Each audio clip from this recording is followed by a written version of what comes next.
வணக்கம். ஓஷோவின் தம்மப்பதம் சொற்பொழிவு தொடர்லிருந்து 55வது ஆடியோ பதிவை நாம இன்னைக்கு ஆழமா பார்க்க போறோம். இதுல ஒரு சாதகர் கிட்டத்தட்ட தாம் வாழ்க்கையே முடிஞ்சு போனதா நினைக்கிற அளவுக்கு ஒரு விரக்தியில ஓஷோ கிட்ட சில கேள்விகளை கேட்கிறார். ஆமா, கடந்த கால தவறுகள், வீணடிக்கப்பட்ட இளமை, கோபம், அகங்காரம்னு ஒரு பெரிய சுமையோட ஒரு வந்திருக்கிறார். இந்த கேள்விகள் பார்க்கறதுக்கு ஒரு தனி நபரோட பிரச்சனையா தெரியலாம். ஆனா நீங்க சொன்ன மாதிரி இதுல ஆழமான சில விஷயங்கள் இருக்கு. நிச்சயமா. இதுல நம்ம எல்லாருக்குள்ளேயும் இருக்கிற 3 முக்கியமான ஆத்தியாத்மிக பொறிகளை, அதாவது ஸ்பிரிச்சுவல் டிராப்ஸ ஓஷோ உடைக்கிறாருன்னு நான் நினைக்கிறேன். ஓ அப்படியா? அது என்ன 3 பொறிகள்? முதல் பொறி, கடந்த காலத்திலேயே வாழ்றது, அந்த கடந்த கால சிறை. சரி. 2வது, நம்ம வழியை வெளிக்காட்டி மத்தவங்க கிட்ட இருந்து அனுதாபம் தேடுறது. இது ரொம்ப முக்கியமான பாயிண்ட். 3வது, குரு சொல்றதே வேதவாக்கா எடுத்துக்கிட்டு நம்ம உள்ளுணர்வை நம்பாம இருக்கிறது. அருமை. அப்போ நம்மளோட நோக்கம் வெறும் இந்த சொற்பொழிவை சுருக்கமா சொல்றது மட்டும் இல்ல. இல்லவே இல்ல. இந்த 3 பொறிகள்ல இருந்து எப்படி வெளியே வர்றதுன்னு ஓஷோ காட்டுற பாதைய ஆழமா அலசுறது தான். சரி, வாங்க ஆரம்பிக்கலாம். முதல் பொறி, அதாவது கடந்த கால வருத்தங்கள். அந்த சாதகரோட கேள்வி என்னவா இருந்துச்சு? அவர் ரொம்ப உடைஞ்சு போய் கேக்குறாரு. என் 6 வயதிலேயே காம உணர்ச்சி வந்துடுச்சு.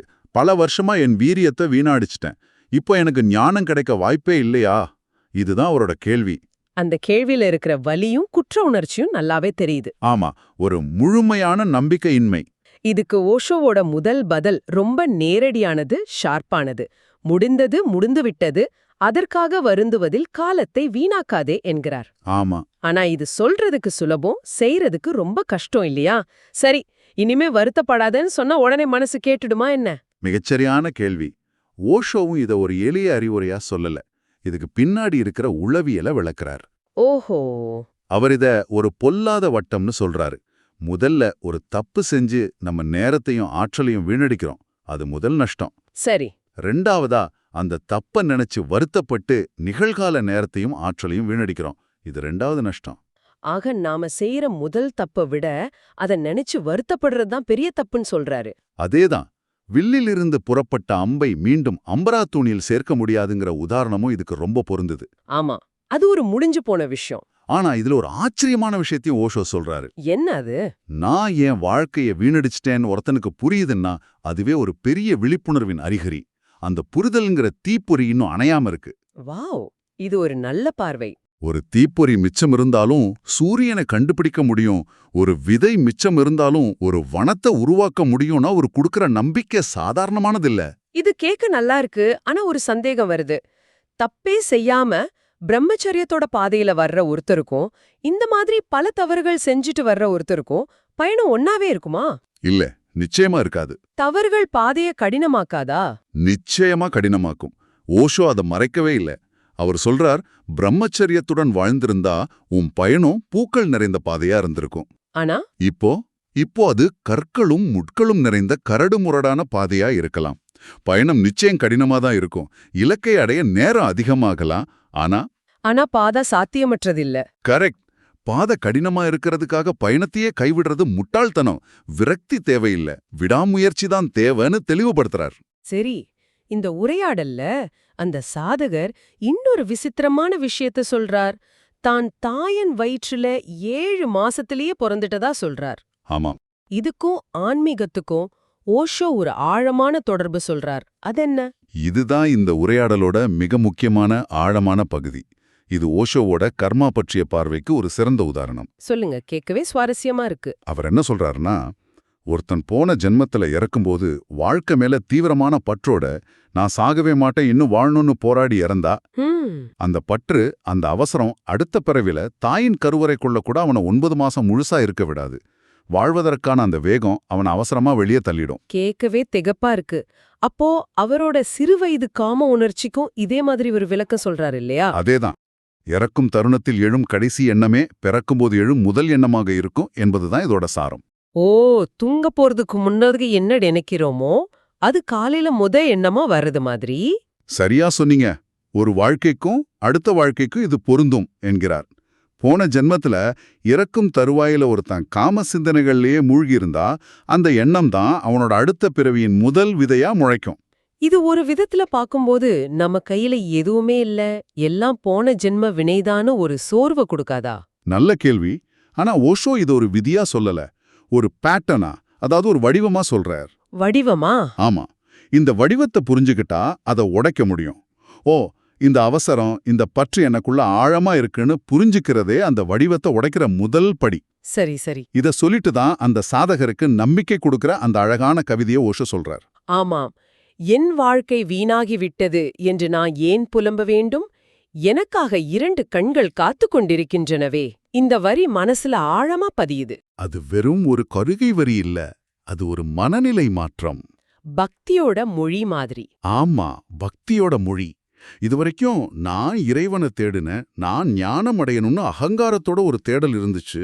ஆனா இந்த வரி என்ன சொல்லுதுன்னா, நான் மட்டும் தேடல, எனக்காக அந்த பேரிருப்பும் காத்துக்கிட்டு இருக்குன்னு சொல்றது. எக்ஸாக்ட்லி, தொலைஞ்சு போன ஒரு ஆட்டை தேடி போற மேய்ப்பனை போல பிரபஞ்சம் நம்மள கைவிடாதுங்கிற ஒரு ஆழமான நம்பிக்கையும் சரணாகதியும் இந்த வரி கொடுக்குது.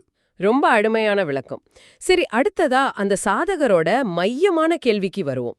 வீரியத்தை வீணெடுத்து விட்டேன், இனி ஞானம் எப்படி பிறக்கும்? பிரம்மச்சரியம். ஆமா, வீரியம் பத்தி ஓஷோ என்ன சொல்றார்? ஓஷோ இங்கே ஒரு பொதுவான தப்பான கருத்தை உடைக்கிறார். பலரும் வீரியத்தை வங்கியில இருக்கிற ஃபிக்ஸட் டெபாசிட் மாதிரி நினைக்கிறாங்க. ஒரு தடவை எடுத்துட்டா காலி ஆயிடும், திரும்ப வராதுன்னு. ஆமா, ஆனா ஓஷோ சொல்றார் அது அப்படி இல்ல. வீரியம்ங்கிறது ஒரு நதி மாதிரி. அது தினமும் உணவு, சுவாசம், ஓய்வு மூலமா உற்பத்தி ஆயிக்கிட்டே இருக்கு. அப்போ இழந்ததை பத்தி கவலைப்பட தேவையில்ல, இப்போ இருந்து அதை சேமிக்க ஆரம்பிக்கலான்னு சொல்றார். சரியா சொன்னீங்க. ஆனா சேமிக்கிறதுனா கஞ்சத்தனம் பண்றது இல்லைன்னு தெளிவுபடுத்துறார். ஆற்றலை அணப்போட்டு தேக்கி வைக்கிறது பிரம்மச்சரியம் இல்ல. அப்போ உண்மையான பிரம்மச்சரியம்னா என்ன? அந்த ஆற்றலை ஒரு உயர்ந்த நோக்கத்துக்காக மடைமாற்றம் செய்யறது தான். சாதாரண பாலுணர்வுக்கு செலவழிக்கிற அதே ஆற்றலை தியானத்துக்கும் விழிப்புணர்வுக்கும் அன்புக்குமான எரிபொருளா மாத்தணும். அது ஒரு எனர்ஜி டிரான்ஸ்ஃபர்மேஷன், எனர்ஜி சப்ரஷன் இல்ல. ஆற்றல் மாற்றம், இது நல்லா புரியுது. இப்போ இன்னொரு விதமான ஆற்றலை பத்தி ஒரு கேள்வி வருது. ஒரு பெண் கேக்குறார். ஆமா, துக்கத்தை வெளிப்படுத்துறத பத்தி. துக்கத்தை வெளிப்படுத்தக்கூடாதுன்னு இந்த சொல்றீங்க, அப்போ எங்களுக்கு வர்ற உண்மையான வலிய கூட நாங்க அடக்கணுமா? இது நம்ம ஆரம்பத்துல பேசின 2வது பொறி சம்பந்தப்பட்டது இல்லையா? அனுதாபம் தேடுறது. கரெக்ட். இது 2வது முக்கியமான பொறி. இங்க ஓஷோவோட பதில் பலருக்கு கொஞ்சம் கடுமையா, ஏன் இரக்கமற்றதா கூட தோணலாம். ஆமா, ஏன்னா இப்போ இருக்கிற சைக்காலஜி எல்லாம் உங்க வலிய பகிர்ந்துக்கோங்க அனு சொல்லுது. ஆனா ஓஷோ கேக்குற முதல் கேள்வி, உன் காயங்களை ஏன் அடுத்தவங்க கிட்ட காட்ட விரும்புற? அதுக்கு அவர் சொல்ற பதில் ரொம்ப அதிர்ச்சியா இருக்கு.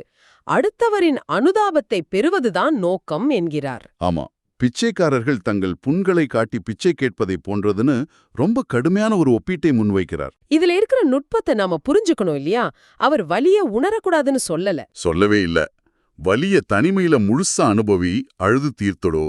ஆனா அத ஒரு பொது பிரதர்சன பொருளா, அதாவது ஒரு காட்சி பொருளா மாத்தாதேங்கிறாரு. ஏன்னா அது ஒரு ஆபத்தான உளவியல் சுழற்சியை உருவாக்கும்னு சொல்றாரு. அது என்ன சுழற்சி? நீங்க உங்க துக்கத்தை வெளிக்காட்டி அதுக்கு 4 பேர் அனுதாபம் காட்டும்போது உங்க ஆழ்மனசு ஒரு விஷயத்தை கத்துக்குது. என்னன்னு? ஓ, துக்கமா இருந்தா நமக்கு கவனம் கிடைக்குது, அன்பு கிடைக்குது. அப்போ அந்த கவனத்துக்காகவும் போலியான அன்புக்காகவும் உங்க மனசே இன்னும் அதிகமான துக்கத்தை உற்பத்தி செய்ய ஆரம்பிக்கும். அப்போ துக்கம் ஒரு முதலீடு மாதிரி ஆயிடுது, அனுதாபம் அதிலிருந்து கிடைக்கிற லாபம் மாதிரி. சரியா சொன்னீங்க. இது ஒரு நோயுற்ற மனநிலை. இதிலேருந்து வெளியே வரணும்னா துக்கத்தை தனிமையில கரைச்சிட்டு மகிழ்ச்சியை மட்டும் மத்தவங்களோட பகிர்ந்துக்கணும்.